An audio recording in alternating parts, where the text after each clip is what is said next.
This is the moment a failed Austrian art student realized he just royally fucked up conquering the world. And his response? Marrying his girlfriend in a concrete basement and then making her eat a cyanide pill for their honeymoon. I'm not joking. And wait until you hear what he did to his dog. Let me explain this absolute train wreck. Alright? Forget everything your high school history teacher told you about World War II. We're not talking about the boring propaganda version where they skip all the insane parts.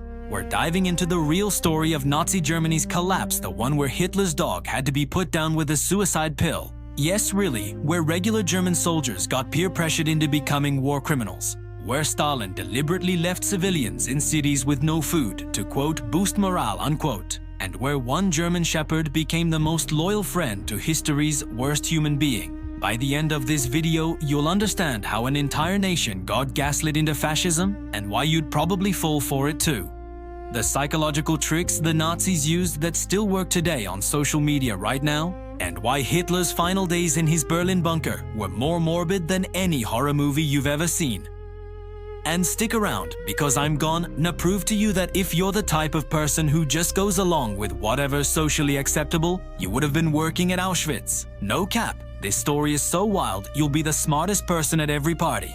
Coming up, we're gonna talk about the concentration camp guards who could literally just leave but didn't, the propaganda film of happy Jews playing stickball that they showed the world, and the most uncomfortable game you'll ever play. Which Nazi would you be? Because, spoiler alert, you would have been one. So here's what they don't teach you in school about how Hitler's Reich went from we're taking over the world to everyone's eating cyanide in a bunker. The real story of Nazi Germany's downfall wasn't just about military defeats. It was about a cascading series of reality checks where Hitler kept doubling down like a gambler at 3 a.m. who's already lost his car, his house, and is now betting his kidneys. Picture this, it's 1945, Berlin. The Russians are closing in from the east, the Americans and British from the west. Hitler's in his underground bunker. And he's basically that guy in your friend group who refuses to admit the party's over. The one who's still trying to get everyone hyped at 4 in the morning when the cops have already been called twice and someone's thrown up in the fish tank. Hitler's looking at maps, moving around little army pieces like H is playing Hearts of Iron 4 on the hardest difficulty with no save files. And his generals are standing there like, brew, send in this battalion. Sir, that battalion's gone. They're dead. Okay, send in this division. That division's also gone. What about the reinforcements from the north? There are no reinforcements. We lost the north 3 weeks ago. I just need some time to think. And everyone leaves the room, and Hitler just sits there, staring at a map of an empire that doesn't exist anymore. It's giving Major Fire Festival energy, Billy McFarland vibes, that delusion where you're so committed to the bit that you'll burn everything down before admitting you fucked up. There's this absolutely devastating movie called Downfall about Hitler's last days. And I'm telling you, it's the most morbid shit you'll ever watch. The whole film is just Hitler ordering imaginary armies around while everyone around him is like, dude, they're gone. They're all gone. We lost. But here's the unresolved mystery that's gonna haunt you. Hitler had a German shepherd in that bunker. That dog loved him unconditionally. Dogs don't understand genocides or war crimes. To that dog, Hitler was just the guy who gave him treats. So here's the question. If even Hitler's dog thought he was the best guy ever, what does that say about how we judge people? Well, circle back to this philosophical mindfuck in a minute because it gets way darker. Now let's talk about Eva Braun, Hitler's girlfriend who had the worst judgment in men in human history. Like historically, factually, documented as the worst relationship decision ever made. They didn't just wake up one day and decide to be evil. That's the terrifying part. They weren't born monsters. They were just regular guys. They had families. They liked beer. They complained about their bosses. They were basically just dudes. And the Nazis were masters of the slowly turn up the heat technique, like boiling a frog. You don't throw the frog in boiling water. It'll jump out. You put it in cool water and slowly increase the temperature until it's too late. Here's how it went down. Step 1. We're liberating Austria. We're taking back what's ours. Germans are like, hell yeah, national pride. We're making Germany great again. This is awesome. Step 2. We're gonna make some people we don't like do manual labor. We're just gonna have them build roads and stuff. Germans are like, I mean, I guess that's not that crazy. Forced labor is bad, but like, it's not that bad, right? Step 3. Okay, now we're gonna make them do pointless labor, like carrying rocks back and forth all day. Just pick up this rock, walk it over there, drop it, walk back, pick up another rock. All day, every day, until you die. Germans are like, wait, what? That seems unnecessarily cruel. Step 4. Now you have to shoot some of them. Germans are like, yo, I didn't sign up for this. This is way beyond what I thought we were doing. I thought we were just making them do chores. Step 5. You can leave if you want, but your buddy's staying. You gonna leave him here alone to carry this psychological weight? You gonna be the guy who abandoned his friends? Germans are like, fuck. And here's the absolutely mental part. When they made regular soldiers execute civilians, they told them they could opt out. No punishment. You could literally just say, nah, I'm good, and walk away. But almost nobody left. Why? Because they didn't want to be the guy who abandoned his friends. They didn't want to be the coward. They didn't want to leave their battle buddy to deal with this horror alone. It's the same psychology as hazing in fraternities, cults, or toxic startups. Once you're in deep, leaving feels like betraying your team, even when your team is committing actual war crimes. Even when your team is literally murdering innocent people. And here's where it gets personal, and I'm gonna call out everyone watching this video right now. If you think you wouldn't fall for this, you're lying to yourself. If you're the type of person who goes along with social trends without questioning them, if you're a male feminist who just parrots whatever's socially acceptable to get laid, if you've ever said something you didn't believe just to fit in, if you've ever stayed silent when you knew something was wrong because you didn't want to be that guy, congratulations. In another life, you'd be working at Auschwitz. I'm not saying this to be edgy. I'm not trying to be controversial for clicks. I'm saying this because the psychological mechanisms are the same. The Nazis didn't recruit psychopaths. They recruited conformists, people who just wanted to be on the right side socially, people who didn't want to rock the boat. Think about it. If you're the type of person who changes your profile picture to whatever flag is trending, if you post black squares on Instagram because everyone else is doing it, if you use whatever pronouns are in your bio, not because you thought deeply about it, but because it's what you're supposed to do, you are exactly the type of person who would have gone along with Nazi Germany. Because that's what most Germans did. They went along with it. Not because they were evil, but because they were cowards. Because standing up meant losing your job, your friends, your family. It meant being ostracized. It meant danger. And most people, when faced with that choice, pick safety over morality every single time. The Nazis even made fake propaganda films showing concentration camps as fun summer camps where Jews were just playing stickball and hanging out. They literally staged a whole fake nice concentration camp to show the world.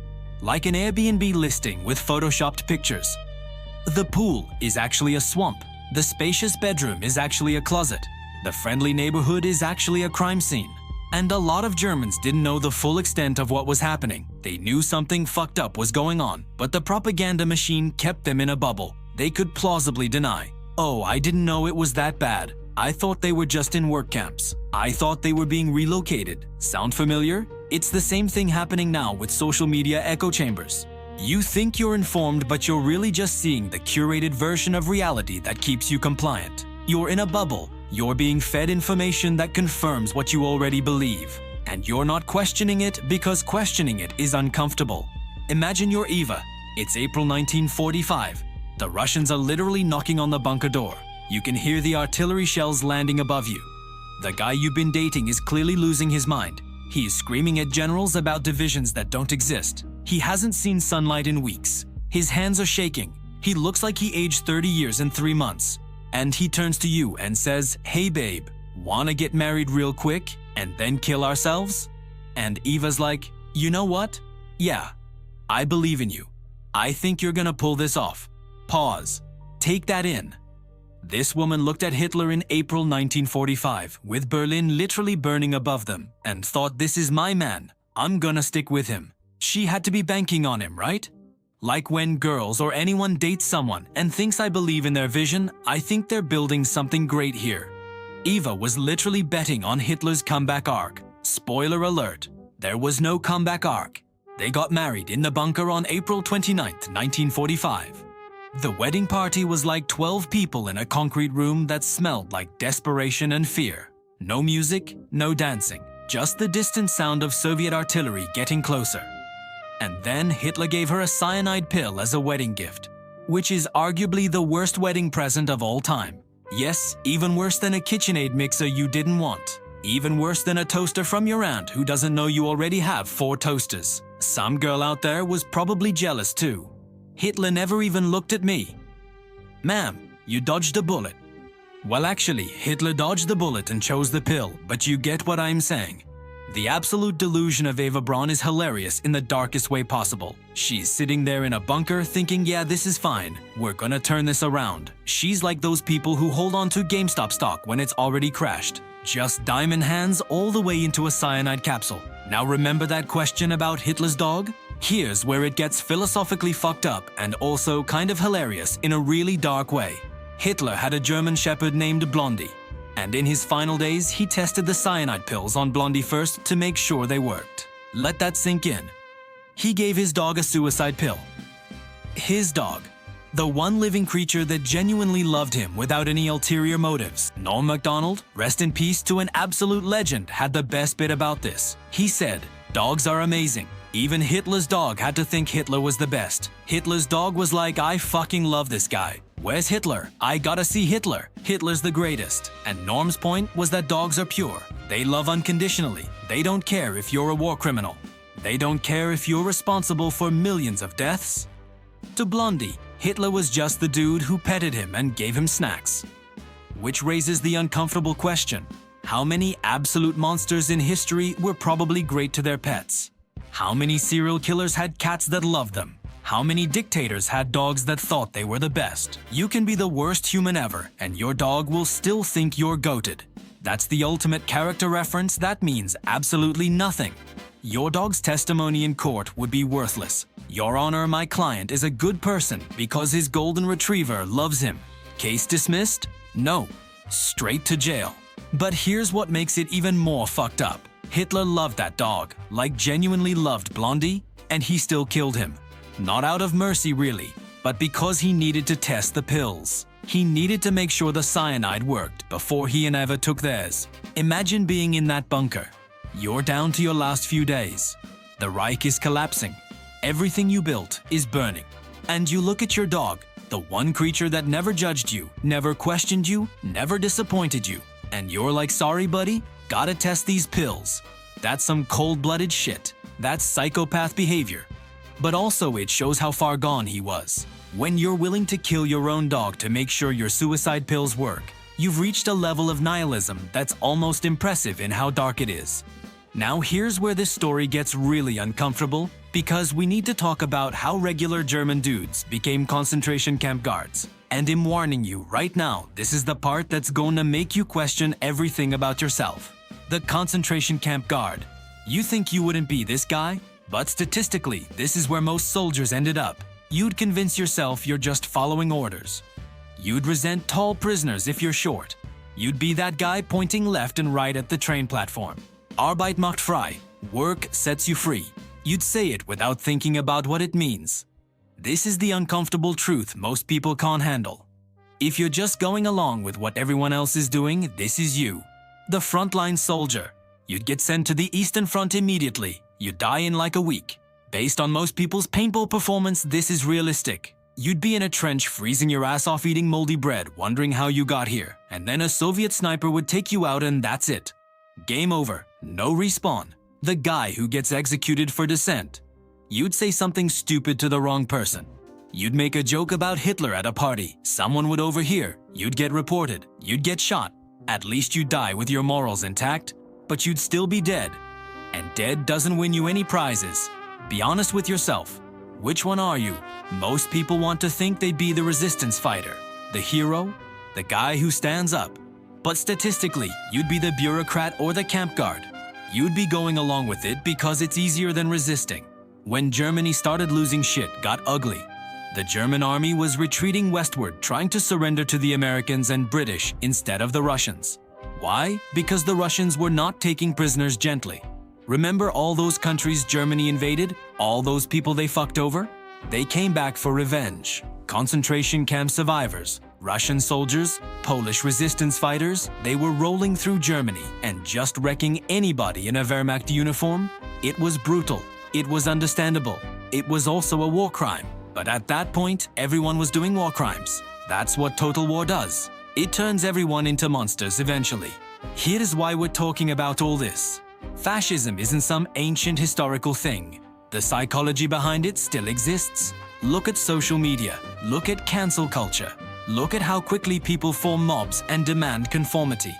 The mechanisms are the same. Create an in-group and an out-group. Slowly escalate what's acceptable behavior. Punish anyone who questions the narrative. Use social pressure to make people comply. Replace Jews with any other group and the formula still works. I'm not saying we're living in Nazi Germany.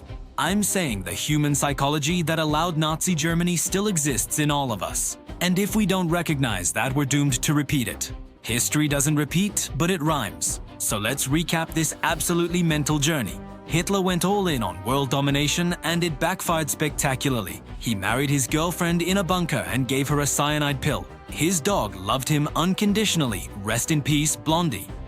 Normal people got peer pressured into becoming war criminals. Stalin used human shields as a morale tactic. And you'd probably be a Nazi too if you were born in 1920s Germany.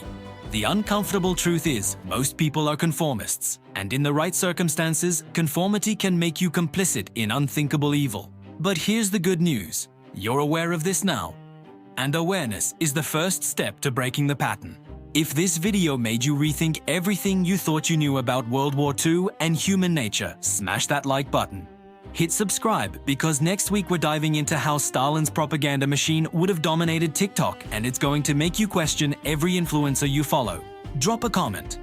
On a scale of 1 to 10, how much did this video make you uncomfortable about your own psychology? I read every comment, no cap. And tap the bell because YouTube's algorithm is basically fascist at this point, and I need you to see the next video when it drops. Final question. If you could go back in time and stop one dictator, but you'd have to live in that time period permanently, would you do it? And which one? Let me know in the comments. This is about to start the wildest debate in the comment section. History is a meme. Learn it before you repeat it. There were Germans who resisted, like Erwin Rommel, the desert fox who fought in North Africa. He was apparently against Hitler. Probably historians debate this. And there was the whole Valkyrie plot, the one with Tom Cruise, where a bunch of officers tried to assassinate Hitler. They put a bomb in a briefcase under a table during a meeting. It exploded. But Hitler survived because someone moved the briefcase like 3 feet and the table leg blocked the blast. And they all got executed. Brutally, they were hung with piano wire from meat hooks. Hitler ordered it filmed so he could watch it later. That's the level of petty vindictive cruelty we're dealing with. Because here's the rule. You don't stand up to a dictator once he's in power. You stop him before he gets power. But by the time everyone realized how bad it was too late. The mechanisms were already in place. The fear was already established. The population was already compliant. Now let's talk about Stalin for a second because he was just as fucked up, but in a different flavor. Like Hitler was methodical evil, Stalin was chaotic evil. Different approaches, same body count. When the Nazis invaded Russia in Operation Barbarossa, Stalin did the most savage military strategy in history. Scorched earth. The plan was simple. Burn literally everything. Retreat. Let the German army freeze and starve in the Russian winter. Question mark. Question mark. Question mark. Profit. By profit, I mean win the war. They burned crops. They destroyed roads. They blew up bridges. They poisoned wells. Anything the Germans could use, they destroyed it. And it worked. The German army got stuck in Russia during winter with no supplies, and they got absolutely wrecked. But here's the extra morbid part. Stalin refused to evacuate civilians from cities the Nazis were attacking. His logic? If the soldiers know there are women and children trapped in the city, they'll fight harder to defend it. That's some genuinely psychotic 4D chess, using human shields as a morale booster. Sir, we should evacuate the civilians. Nah, leave them there. The troops will fight better if they feel guilty. There's a story about young Stalin that lives rent-free in my head. When he was a kid, there was a flood. A baby calf got stuck on a tiny island in the middle of a river. Everyone was watching, concerned for the animal. It's gonna drown. Someone should save it. Young Stalin swam out to the calf, broke its legs, and swam back. Everyone's like, what the fuck, dude? Why? Why would you do that? Stalin just shrugged.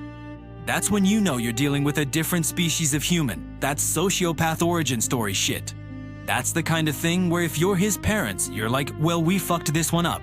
This one's going straight to hell. Do not pass go.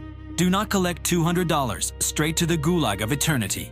By the way, Stalin was only 5'6". Hitler was around 5'10". Napoleon wasn't even that short for his time. He was 5'7", which was normal, but he always had these giant bodyguards around him, so he looked tiny. Lesson: never trust a short king with unchecked power. I can say this, it's a joke. Mostly? Okay. So now we're gonna play the most uncomfortable but hilarious thought experiment. If you were a German in Nazi Germany, which Nazi would you be? Not would you be a Nazi, because statistically you would. Let's be honest. The question is, what kind of Nazi? The bureaucrat. You'd be in charge of like the parks department in Berlin. You'd show up late every day. Your whole department would be incompetent, but you'd charm your way into keeping the job. You'd be so far from the front lines you'd barely know there's a war. This is most people. You'd just be coasting, collecting a paycheck. Occasionally, you would have to give the Hitler salute at a meeting and you'd be like, yeah sure Heil, whatever, can I go home now? This is the majority of people. You're not brave enough to resist, but you're also not psychotic enough to be on the front lines of evil. You're just middle management in a fascist regime. The propaganda minister. You'd be saying wild shit on the radio. At first, leadership would be like, these are important ideas, this guy gets it. Then you'd say something too crazy. You'd go off script. You'd start ranting about your own weird theories, and they'd either promote you or execute you immediately. No middle ground. You'd either become Goebbels or you'd become a cautionary tale. 50-50 odds.